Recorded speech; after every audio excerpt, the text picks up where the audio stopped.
before we get started, would you read Numbers 19 and 2? It's something to do with, we're talking about the donkey today, I think, probably. Numbers 19 and 2? I believe it is. See that? It has something to do with a donkey? Well, something to do with man and I don't know what it was. Numbers 19 and 2. This is the ordinance of the law which the Lord hath commanded, saying, Speak unto the children of Israel, that they may bring a red heifer without spot, where is no blemish, and upon which never came a yoke. We're talking about a heifer that is never plowed with a yoke. Okay. Our something to do with the man and donkey there, Yeah. and beast. Okay. Yeah, okay. But what Burnell is referring to, of course, we spent the last couple of weeks looking at Luke chapter 19, and Jesus, what we often refer to as Jesus' triumphal entry into Jerusalem. It's not so much of a triumphal entry when you look at the fact that he's going to ride in there on the back of a donkey. And Edgar pointed out last week that, this was a donkey that nobody had ever ridden on. He's young, he has never been broken. Nobody had ridden on him. I don't think I'd want to ride on a donkey if he had been broke or not. I just want to ride a donkey. That sounds very, very triumphal for a supposedly king going into a city here. But we want to notice that in verse 29 that he's come close to Bethpage and to Bethany at the mount called the Mount of Olives, and he's going to send two of his disciples. They're on the Mount of Olives. He's going to send two disciples. He tells them, go over to the next village and borrow us a donkey. Notice, let's begin in verse, let's read verse 30, and we'll discuss in verse 31. Luke chapter 19, verse 30, he said to them, You go into the village over against you, in the which at your entering you shall find a colt tied, whereon yet never man sat. Loose him and bring him hither. If a man ask you, Why do you loose him? Thus shall ye say unto him, Because the Lord hath need of him. And they that were sent went their way, and found even as he had said unto them. And as they were loosing the colt, the owners thereof said unto them, Why loose you the colt? And they said, The Lord hath need of him. And they brought him to Jesus, and they cast their garments upon the colt, and they set Jesus thereon. And as he went, they spread their clothes in the way. And we'll stop there before we get too far along here. But we notice here that Jesus has sent these two disciples to go borrow a donkey. He said, Go to the next village over there, and you're going to find a donkey there. And he tells them, the beginning there in verse 31, if anybody there who owns the donkey, he asks you, wait a minute, why are you untying my donkey? Just tell him that the Lord has need of him. And we'll discuss verse 31 and 32 down through 34 together. They weren't sent to ask, can we borrow your donkey? How did Jesus know the colt was going to be there to begin with? Knowledge. His abilities are no thanks. This is divine wisdom, huh? Divine wisdom. I think we mentioned last week, Luke 22, where he sent Peter and John into Jerusalem right prior to the Passover. They went, go prepare the Passover for us. He said, when you get to Jerusalem, you're going to find a man carrying a pitcher. Follow that man to his house. Well, that happened also. That would have been impressive. I would have questioned Linda, you want me to go to the next town, village over yonder, I'm going to find a donkey tied. Well, I probably will. There's a lot of donkeys probably around. But he's going to be unbroke. Nobody's ever ridden on him. And, they went. And they found it just like Jesus said that they would find it. That would be impressive to me. That would be probably impressive to Peter and John when they found the man carrying the pitcher there in Jerusalem. How did he know the guy would let the colt go, the donkey go? You're wait a minute, you're untying my donkey here. What are you doing? That was my first question.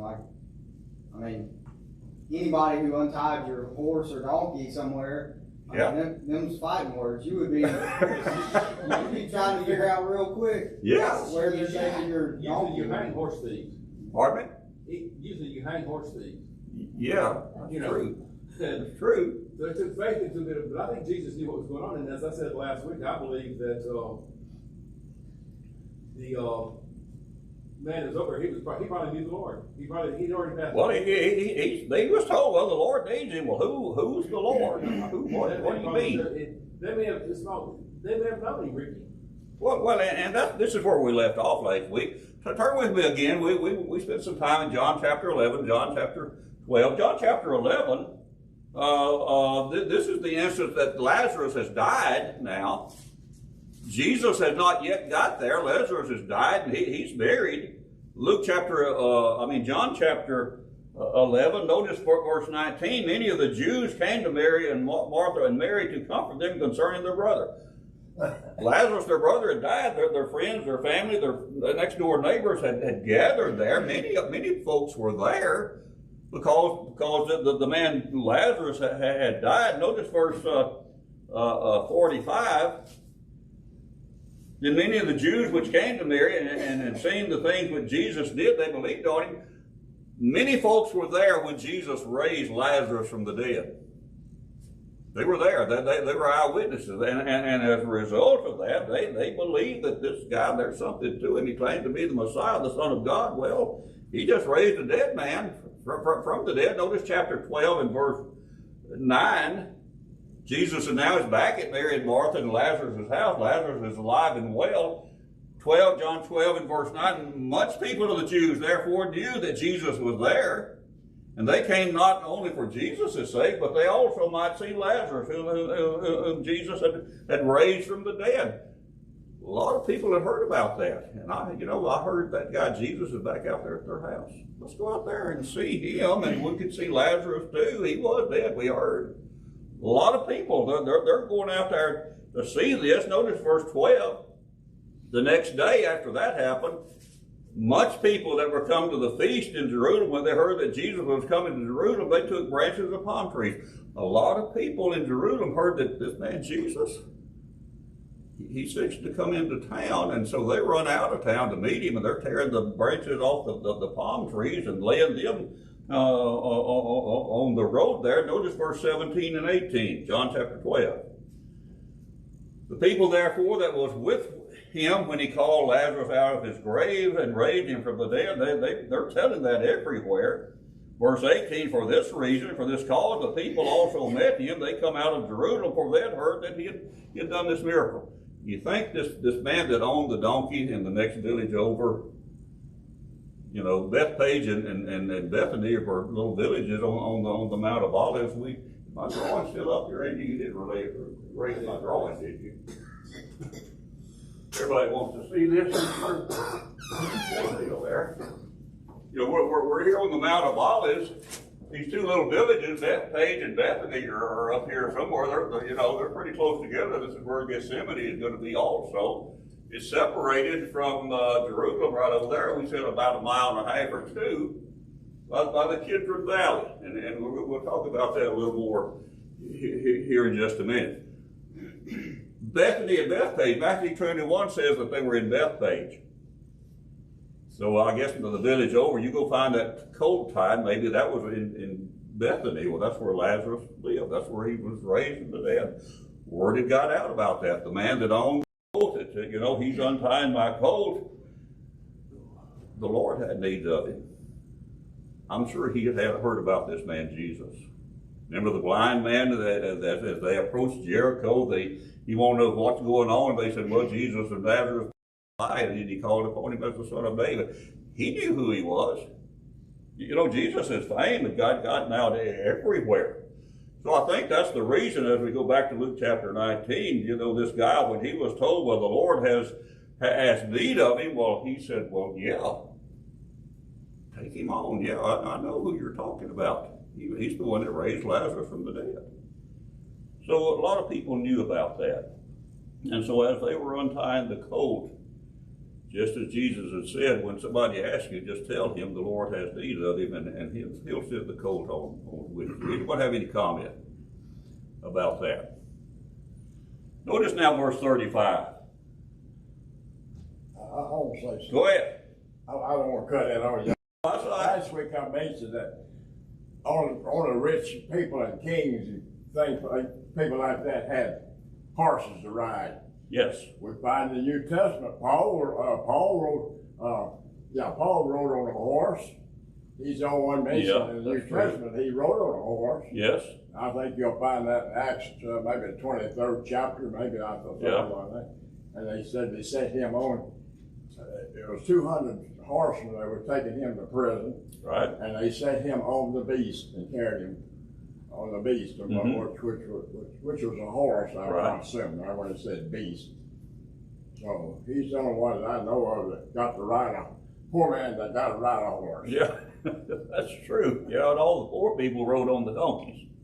Usually it was a king or somebody with authority that was riding on the horse. And, you know, this triumphal entry of Jesus into Jerusalem was, in some folks' eyes, it would be laughable. He's riding a borrowed donkey. A donkey. What kind of a king is he going to be riding the back of a borrowed donkey? Notice verse 35. They brought the donkey to Jesus, and they cast their garments upon the colt, and they set Jesus thereon. They brought the donkey. Now, Matthew 21, we discussed this last week, says that there was a colt and its mother. There was two. And they brought the mother, according to Matthew 21, they brought the mother and the colt. Mark and Luke says that they brought the colt only, but that they bring the colt. Notice what's going to happen. They're going to put their garments on the colt. What are they doing that for? You want to ride this little donkey bareback, Edgar? Probably uncomfortable. You want something. Yeah, make the thing a little more comfortable for him. You know, he's probably a little scrawny animal. Then also the royal vestiges of the horses, you know, when he rode in the pageantry of the, you know. Yeah. The king's coming. Yeah. I think they did it for prestige on Jesus. Well, later on it says they spread palm leaves in the way. Mm-hmm. Go into 2 Kings chapter 9. This is a way that these people showed honor to their king. Showed honor to their king. 2 Kings chapter 9, verse 12, Jehu is fixing to be anointed king. 2 Kings chapter 9, verse 12. That they said, Jehu, it is false, tell us now. And Jehu said, thus and thus spake he to me, saying, thus saith the Lord, I have anointed you, Jehu, king over Israel. Notice verse 13 now. Then they hasted, the people that he's talking to. They hasted, and they took every man his garment, and put it under him on the top of the stairs, and blew with trumpets, saying, Jehu is king. It was just showing their submission to their new king. Sort of like they had the big shots. Okay, all right, yeah. Better illustration than what I have. Yeah, they rolled out the red carpet for him, huh? And they were just honoring this king that they were fixing to have. You know, these people, remember, they still think that we're going to anoint a king when Jesus gets to Jerusalem. That's what they've still got in their head. And so they put their garments on the back of this colt as a makeshift saddle to make it more comfortable for Jesus. Are they all standing there naked now? They put their garments on the back of the donkey.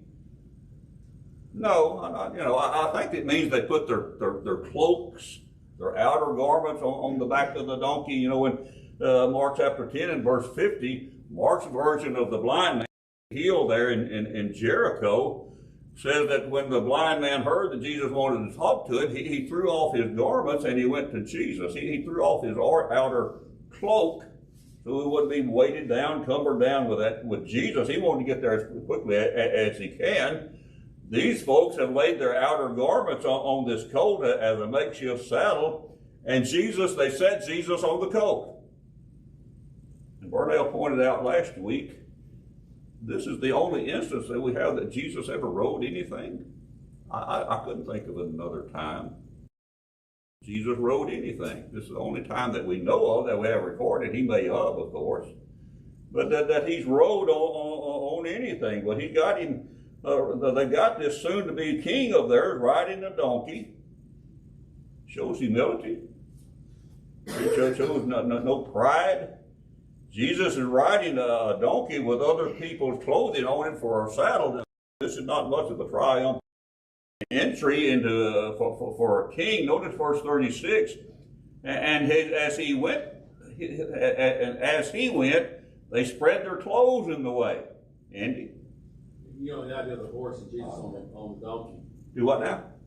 Jesus on the donkey, Yes. and the fact that he rode was the fact that in Revelations, Christ on the white horse, he said in verse 13, verse 11, behold, a white horse, he said it was called true and faithful. That's not a literal impression of Jesus on a horse. No. But it's a symbolic one there. So those people recognize, what the difference between a donkey and a horse was. Oh yeah. Oh yeah. And I use the Revelations account to show from the time that Luke was written, from the time that Revelation was written, he'd gone from a donkey to a white horse. Okay. Good illustration. Yes. Just, Yeah. But would Jesus at this point here, would he have wanted this white horse and the silver saddle to ride into Jerusalem? No. he would not. No. No. He was showing humility here, and he was trying to show these folks. If you go back to verse 11 and in Luke chapter 19, he spake a parable because he's close to Jerusalem, because they thought that the kingdom of God is going to immediately appear when they get to Jerusalem. He's trying to show them, I ain't going to be a physical king now. I'm riding a donkey. So try to get that out of y'all's head. But they've where are we at? Well, verse 36, they're spreading now their clothes in the way. They're making this ride on the donkey easier on the rider, and it's going to be easier on the donkey as he's stepping on their clothes now. Verse 35, they put their garments on the donkey, they put their clothes on the ground. Now we're naked. No. How many folks were there?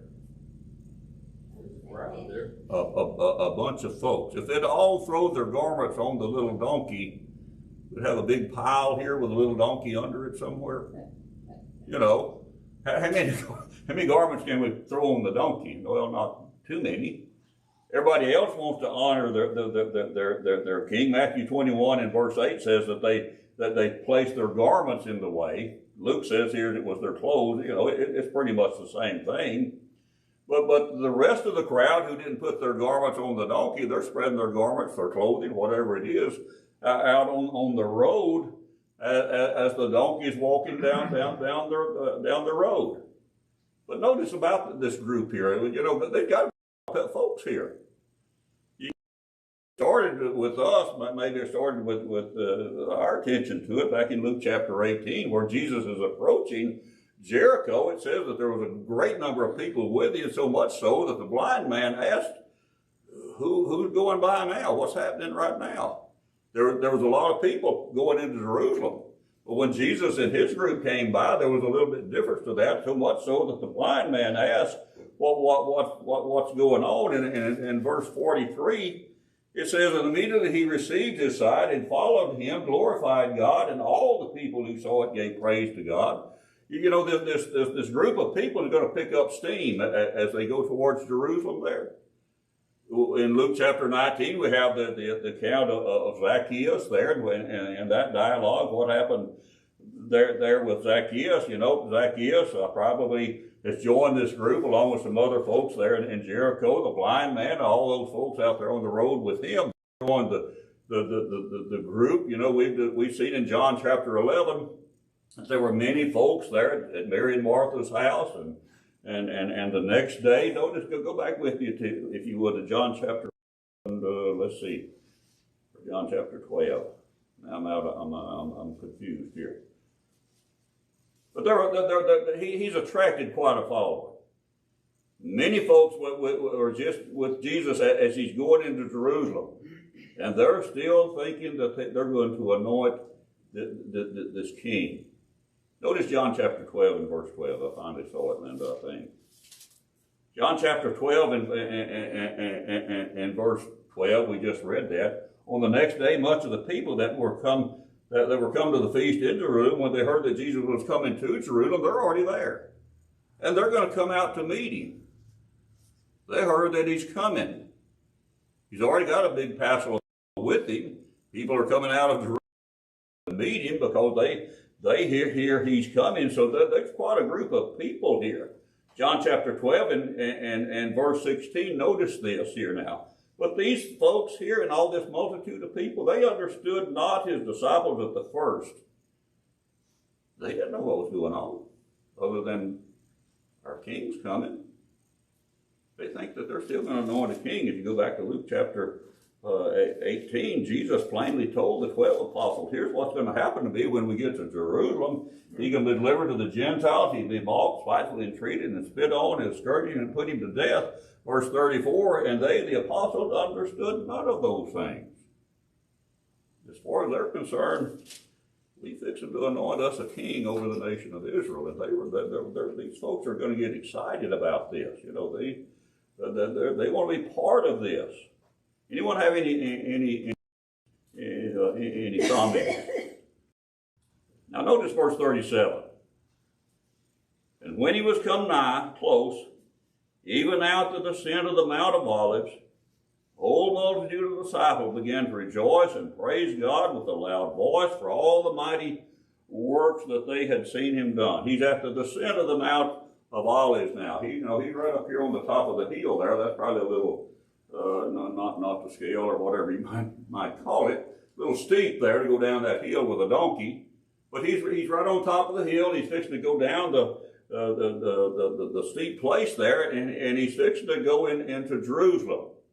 And we're going to see that he's going to be returning from Jerusalem back to the Mount of Olives, sometime back to Bethany, apparently, during this next 6 days. But notice, if you would, 2 Samuel. You know, I said that this Kidron Valley was often referred to in the Old Testament, and of course it was. 2 Samuel chapter 15, verse, where are we at? Verse 23, I think, 22. King David here, his son Absalom wanted his daddy's job. So much so that he's having to leave the city of Jerusalem. And he's going to cross this Kidron Valley here. Notice 2 Samuel chapter 15, verse 22. David said to Ittai, go and pass over. And Ittai get passed over, and all his men and all the little ones that were with him. Verse 23, and all the country wept with a loud voice, and all the people passed over. The king also himself passed over the brook Kidron, and all the people passed over towards the way of the wilderness. Verse 36, and David went up to the ascent of the Mount of Olives, and he wept as he went up. David, when he left Jerusalem, he went down, crossed over the little creek there, the Kidron brook, they called it, and went up to the Mount of Olives. Jesus, he's going down the Mount of Olives there, going to cross the creek and go up to Jerusalem. So this was something that was very familiar to all the people. This Kidron Valley, of course, I guess it's still there. I'm sure that it was. John chapter 18 and verse 1, when the Passover feast was completed, when the Last Supper was completed. John chapter 18, verse 1, and when Jesus had spoken these words, he went forth with his disciples over the brook Kidron, because there was a garden. That's the Garden of Gethsemane. He's going to go to there on the Mount of Olives. But notice now, Jesus is going down from the Mount of Olives. He's fixing to go now into Jerusalem. And notice there, by going back to Luke chapter 19, the whole multitude of the disciples began to rejoice and praise God with a loud voice. This is going to be quite a scene, because there's lots of folks now. In my thinking, there's a lot of folks here. They've come out of Jerusalem to meet him, and now they've all joined together, but these people are worked up. The city of Jerusalem is within sight. You know, probably the blind man's still there. Zacchaeus probably still there with him. You know, this is quite a difference. Remember when Jesus left Capernaum back in Luke chapter 9? First night out on the road, they were in Samaria there. There was a village in Samaria, and they were going to spend the night. Remember what they told folks in Samaria told him? You ain't staying here. No, we don't want you. He was a Jew headed to Jerusalem for the Passover. They didn't get along. You're a Jew going to the Passover? Well, keep a passing on by. We don't want you in our town. But now he's here at the Jerusalem. He's getting quite a different reception now. But notice now what Matthew records about this. Matthew chapter 21. Matthew chapter 21, all these folks are praising God with a loud voice. Matthew chapter 21 and verse 9, I think it is, yeah. The multitudes that went before, and those that followed after, saying, Hosanna to the Son of David. Blessed is he that comes in the name of the Lord. Hosanna in the greatest. Notice Mark chapter 11. Mark is a little bit more complete than what we just read there. Mark chapter 11, verse 9 and 10. And they that went before, they that followed, cried, saying, Hosanna, notice this, blessed is he that comes in the name of the Lord. Verse 10, blessed is the kingdom of our father David. That kingdom that comes in the name of the Lord. Hosanna in the highest. What does Hosanna mean? Saved. Sir? Saved. Okay. There's another word there too, but it means to keep us from our enemies. Okay. Exactly. I always thought it was, praise the King, or something like that. So it's just like Burnell said, it means salvation and deliverance. Our King is going to save us, and he's going to protect us from our enemies. That's what David did for the nation of Israel for many years. And now we've got a new king in here that's coming in here. He's the son of David. He's a descendant of David. And notice what Mark tells us here, Mark chapter 11, verse 10, blessed be the kingdom of our father David that is coming in the name of the Lord. We're fixing to have, symbolically, David back on the throne here. And this new David, this new king, he's going to save us and deliver us physically. That's what Jesus was going to do spiritually. But they're thinking that this new king is going to save us and deliver us from our enemies. Remember, they were under oppression, occupation by the Roman soldiers, guards, Roman government. Don't say, back in Psalms 118 and about 26, it don't mention the word Hosanna, but it refers to it. Okay. Psalms 118 and what? I think it talks about David there. Best I remember. I don't, 118 and about 24, 25, 26 there.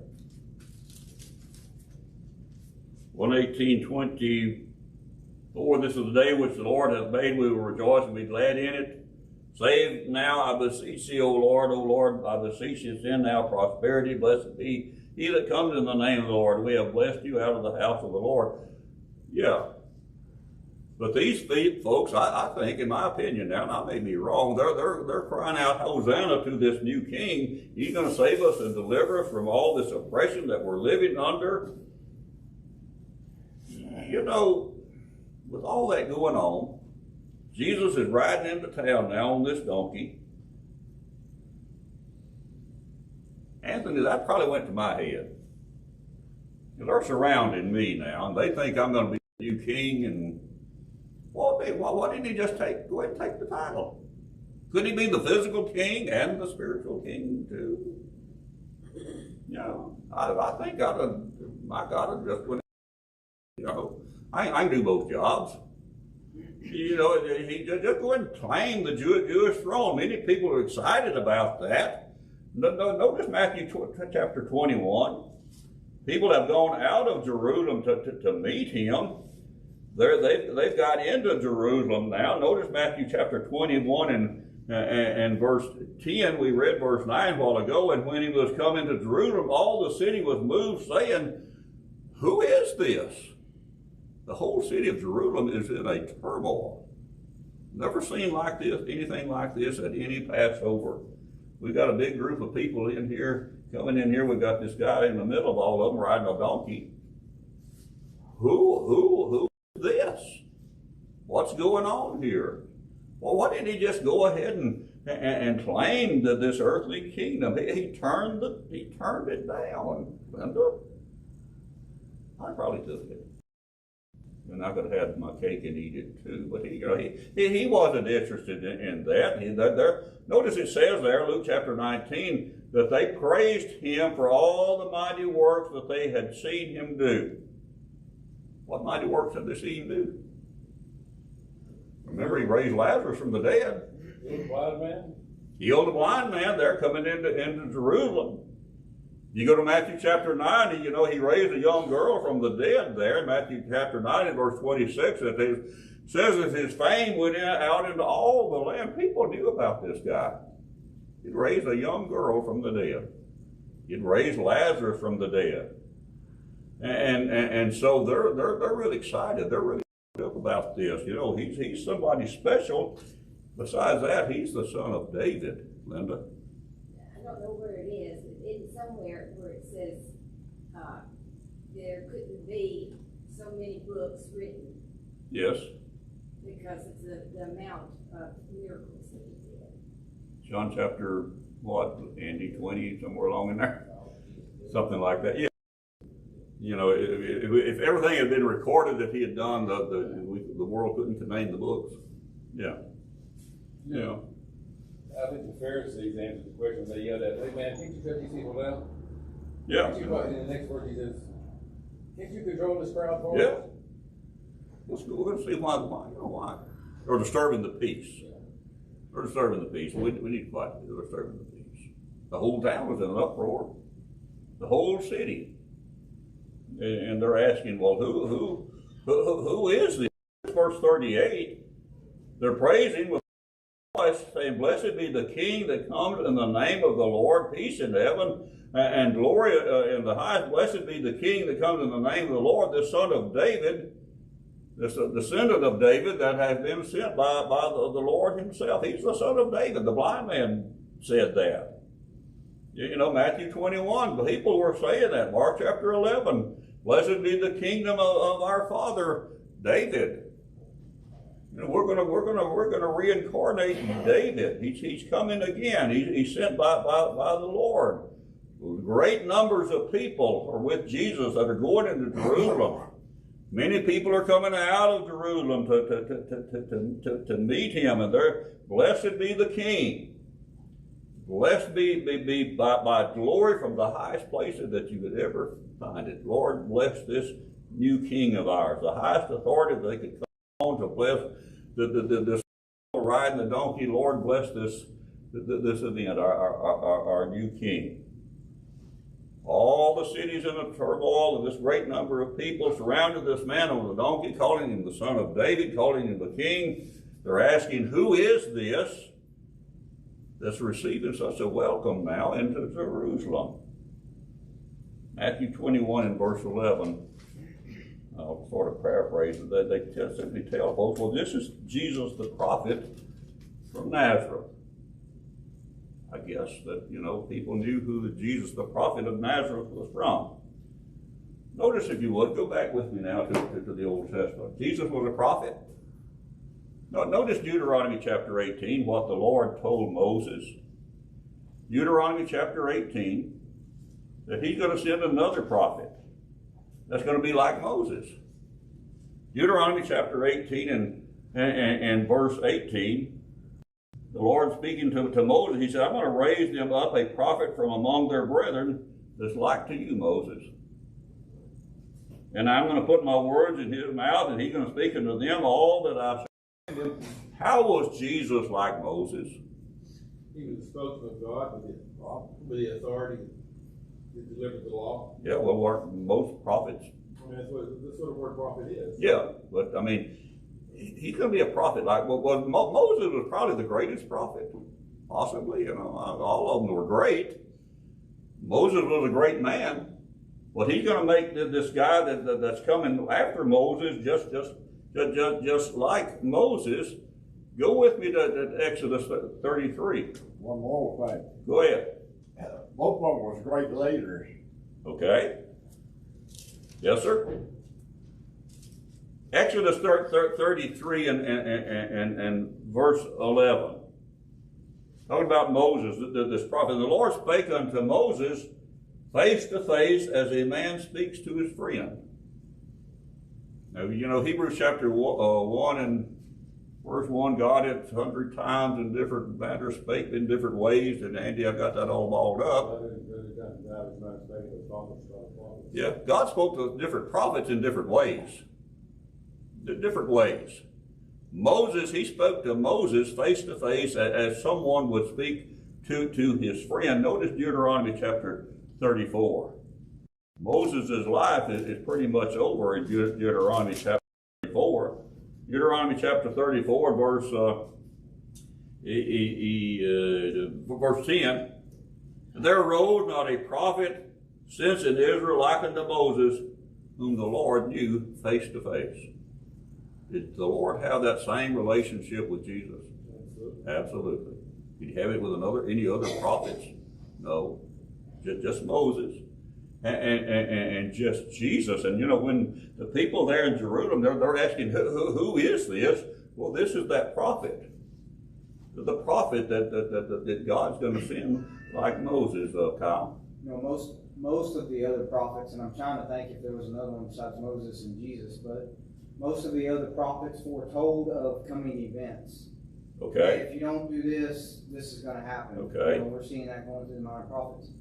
Yes. But Moses and Jesus both physically led men, groups of people, okay, something new. Yes. Moses led the people out of Egypt. Supposed to have been into the promised land. Moses didn't get to go because of the sin. Right. Jesus physically led people from this, I don't know what you would call that period, but into a different period. Yes. Some of them got it. Yeah. Being that it was going to be spiritual, which is what we're talking about. Some of them didn't get it. They thought it was going to be a physical, but right. Either way, Jesus and Moses both physically led people. They spoke of something different, and they physically led them to that. Okay. So, and a lot of your other prophets did not. They just spoke of coming events. Coming events years from now. Yeah. That's right. Good point. I appreciate that. Yeah. They were very similar in that. This is that prophet. This is the one the Lord's going to send. And of course, they didn't recognize, they didn't pay Moses any attention either. And they're not going to pay this prophet any attention either. Notice verse 39 before we quit. Some of the Pharisees from among the multitude said unto him, Jesus rebuked these disciples. Now, you know, they're praising God with a loud voice, a bunch of folks. And now they're in the city of Jerusalem. The whole city's in an uproar. People are asking, well, who is this? Some of the Pharisees, among all these people who are rejoicing and praising God, you know, you got to have a wet blanket in every group. You know, the whole town's in an uproar, and these Pharisees told Jesus, rebuke these people. What does rebuke mean? Control them, inform them correctly. Okay, and it could be an expression of disapproval. Yeah. Tell them to shut up. You know, that should be embarrassing to you. Censor these people, reprimand these people, criticize these people for what they're doing. Jesus, this ain't right. Tell them to stop all this foolishness, Kyle. Well, what the Pharisees are doing is asking Jesus to tell his disciples to stop calling him Lord or referring to him as some head figure. Yeah. And I'm sure, yes, they're being loud too, but then Jesus says, you know, you're going to get to, hey, even if you quiet these people down, these stones are going to speak out to them. Yeah. So, yeah. I'd like to see that too. You know, the stone crying out. We're going to see, were these people a little bit jealous, envious? Yeah, go to John chapter 11. John chapter 11, after Jesus had raised Lazarus from the dead, verse 45, many of the Jews which came there and had seen the thing that Jesus did, they believed on him. You know, maybe if I'd been there, Edgar, I'd seen somebody raised from the dead, I might, you know, think in my head, well, this ain't trying to pull something over wool over my eyes now. I'd have probably maybe believed too. But notice verse 46, but some of them went their ways to the Pharisees and told them what things Jesus was doing. Verse 47, then gathered the chief priests and the Pharisees a council and said, what are we going to do? He's doing many miracles. And if we leave him alone, everybody's going to believe. The Romans going to come and take away both our place and our nation.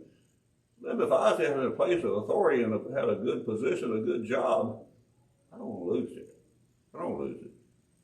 And we got this guy out here thinking that he's somebody, and he's, and he's just going to wreck and ruin everything for us if we don't do something. If we don't stop him. The Pharisees are out there right now, and he's coming into town. Stop all this. Put a stop to this. Jesus rebuke your disciples now. Oh, this is crazy. We'll get into that a little bit more next week. We'll begin with verse 40 next week. Jesus is going to tell them, and that's where the stone things are coming into. Next week we'll discuss a little bit about envy and jealousy. Is it still going on today? Look at the emotions of Jesus in verse 40. Jesus wept over it. Yes. You see the emotions of the master. Yeah. All these people they're praising God with a loud voice. Jesus riding on the donkey and he's crying. Why is he crying? Well, we're going to discuss that next week. Yeah. Okay. Anyone have any comment? Thank you for your help. I've enjoyed the classes.